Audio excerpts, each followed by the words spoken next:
Every day, my employees get scam emails. I wanted to protect my business and clients, so I checked out CISA's Secure Our World. They've got 4 simple ways we can protect our businesses from online threats. Learn more at cisa.gov/Secure Our World.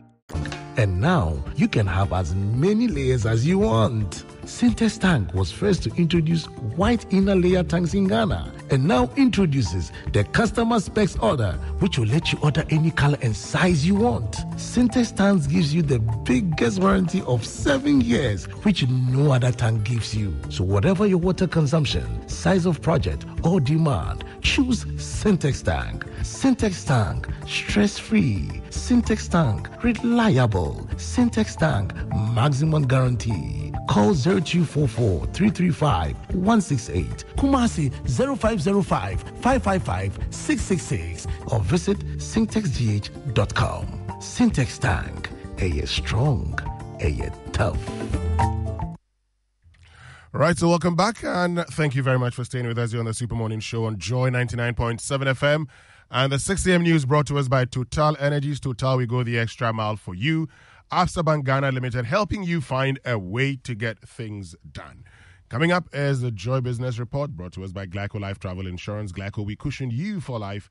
And Africa World Airlines, touching Africa, touching the world. Pius, good morning. Good morning, Winston, and good to see you, and a Merry Christmas to you. Yes, Happy New Year to you. Good to see you. I mean, I thought you were going to be, you were on the next week, schedule. I didn't know that you were working this week, because I haven't seen you. Yeah, I've been around. You've been coming in the afternoon? Yes, I have. Okay. How's the Christmas been so far? Well, so far so good.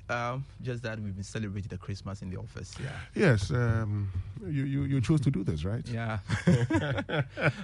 But how was your grill yesterday? Those who enjoyed the grill say it was nice. I mean, I've received lots of messages, and they tell me that the grill was good. And so it's only the beginning of things to come. Certainly. Yeah, it's the beginning of things to come. You made good sales yesterday? It's relative. We can sit down, and I've done all the calculations. I think it's okay. Okay. Yeah, it's okay. It's this is a break-even analysis, so take it like that. We were able to break even. But I don't know whether you've seen the fact that there's some members of parliament, particularly in the NPP, who will not be seeking re-election. I don't know whether you've seen that. Yes, I heard. You've seen, the likes of Osei Chimen Sabonsu, Dan Kwekubuche, Samuel Attach, and already there are concerns about experience. But you ask yourself the other question: how did they become experienced themselves? When other people didn't make way for them. Exactly. Yeah. So for how long would we talk about experience and not give people the chance? Haven't we also seen young parliamentarians going to parliament and doing wonderful things? Young persons going to parliament, first-timers, second-timers, and taking part in critical discussions. And, some have been very involved in the enactment of laws. Haven't we seen that? Look, in the first term of the NPP, the chairman of the Finance Committee was only in the second term. Yes. He was in the second term. That's Marcus Ibeyeboa. Yeah. He was in the second term as a member of parliament. And he became the chairman of the Finance Committee. Yeah. So the question you ask yourself is it about how long you stay in parliament, or it's about your qualities as an individual? That's a conversation we'd have also. But since we're talking about parliament and we're talking about the NPP, I'm sure you've heard of, the General Secretary of the NPP. He's talked about the need for a reshuffle. Yeah. Yes, the need for a reshuffle. Yeah. And the fact that if you think that you are not prepared to work, if you are in a government appointee and you want to sabotage the government, you might as well resign. Yeah. Okay. Yeah. Better late than never? Or this is better late and late. Anyway, we'll tell you more about that. But also, this morning, Reggie Rockstone has been talking about how he keeps changing workers because of their attitudes and all of that. And that's a conversation we've been having on the Super Morning Show, the attitude of the Ghanaian worker. The fact that a lot of Ghanaian workers, particularly the artisans, don't have the best of attitudes. We'll get back to that particular discussion here on the Super Morning Show. Yes, we have lots of issues coming up. It's it's a Wednesday. It feels like it's a holiday, but it's not. So we're here, and I'm sure that some of you will be going to work by that time for the Joy Business Report.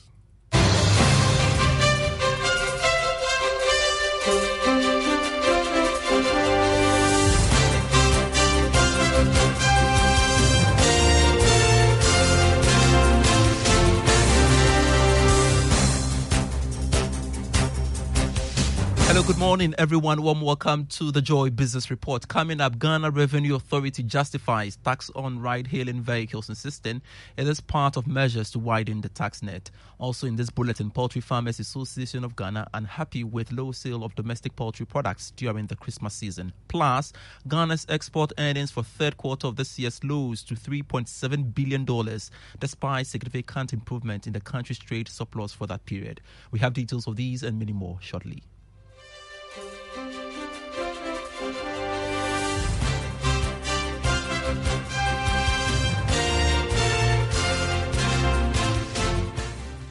Thanks so much for your company. I am Pius Kojo Baka. To our very first story, the Ghana Revenue Authority has justified its decision to impose taxes on ride-hailing vehicles, insisting it is part of measures to widen the tax net. The authority, in a statement this week, announced that owners of ride-hailing cars will be required to pay vehicle income tax from January 1, 2024. Commissioner General Reverend Dr. Amishadai Owusu-Amoah explained that the policy is also targeted at persons operating in the e-commerce space. He's been speaking on PM Express Business Edition, which will be aired tomorrow at 9 p.m. on the Joy News channel. One of the things that we put in our strategy is the emerging business lines. And bringing those emerging business lines into the tax bracket. And when I say emerging business lines, these ride-hailing apps is one example. The other apps that people use to buy things is one example. And I can tell you that since last year we implemented the e-commerce registration, we have seen a lot of revenue coming from that point. How much has it brought in? In fact, we're getting roughly about 800 and something million as at the end of it. We just have to check. Okay, but it has been significant, almost getting to $1 billion from that. So the important thing is the fact that these are all business lines that are coming up. So as the economy is dynamic and we see these changes coming, if you don't also become dynamic and open your eyes, when I say open your eyes, focus and be also, we will not be able to live. So we want Ghanaians to understand that we have heard their cry for us to widen the tax net. And so we are looking at the people who are not already in.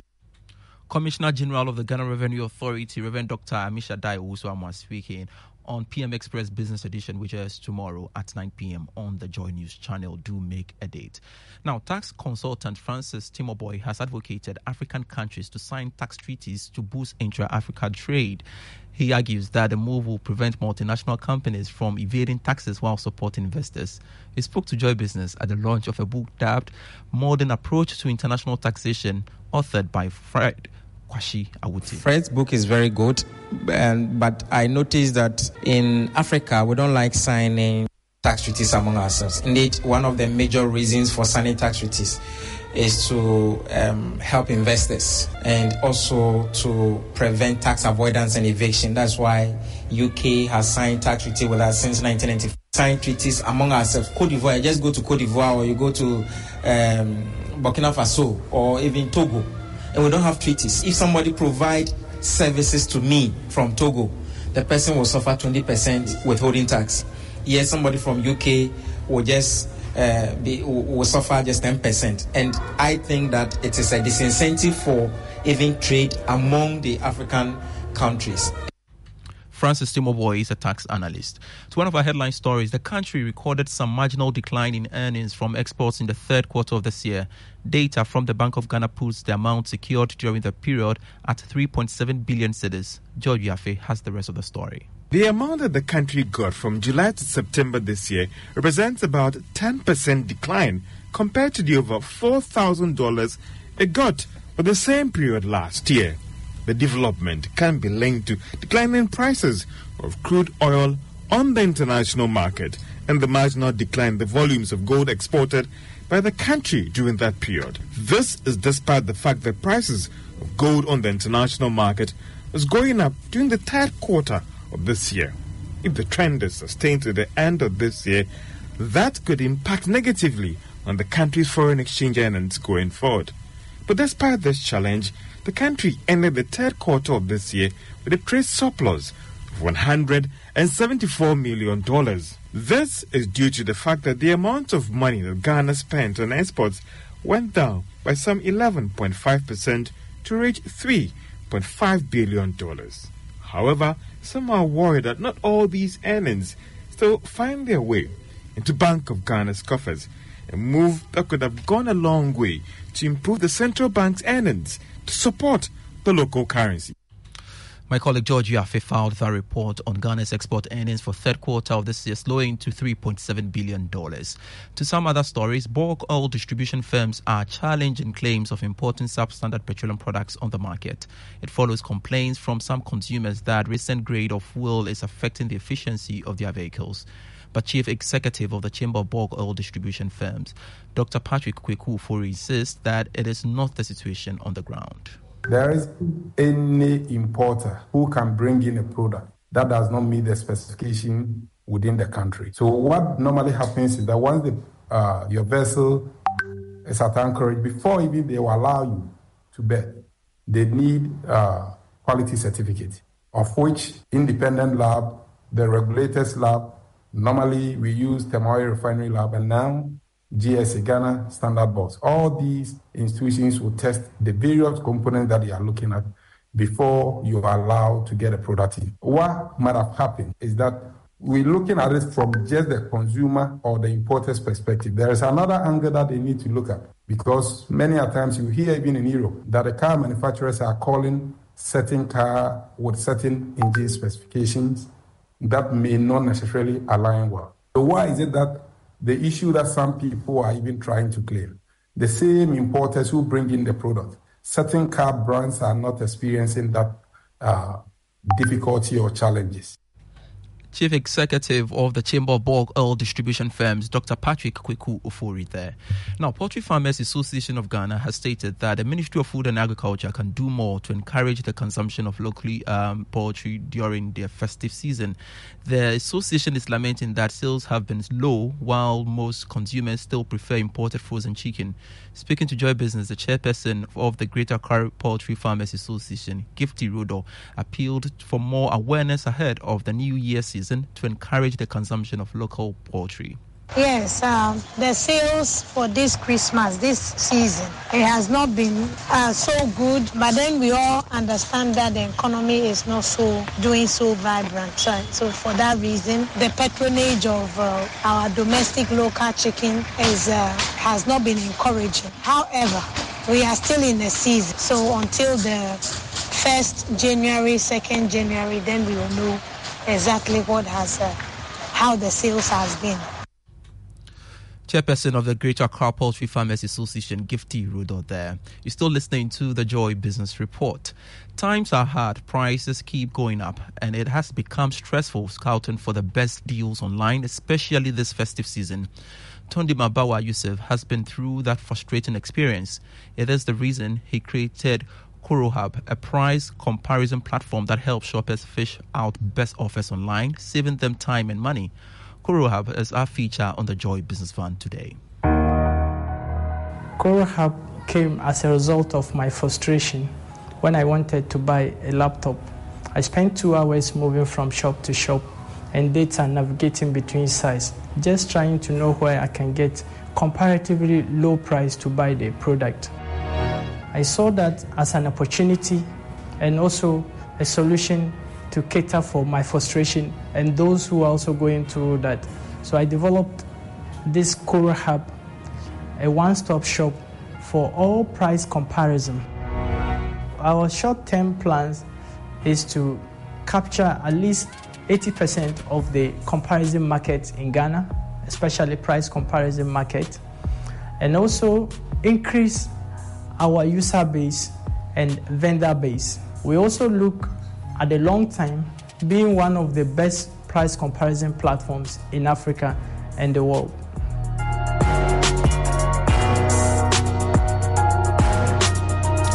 The full episode of the Joy Business Van airs at 1 p.m. right after the Joy Business Report and 5 p.m. on Business Live on the Joy News channel. Let's go to the stock market and hear from Grace Monoyan of Data Bank Research. Last week, the market registered 4 gainers and 2 laggards. Benzo Oil Palm Plantation, Fan Milk, MTN Ghana and Intravenous Infusion closed as the advances, while Cowbank and Republic Bank shared 2% apiece.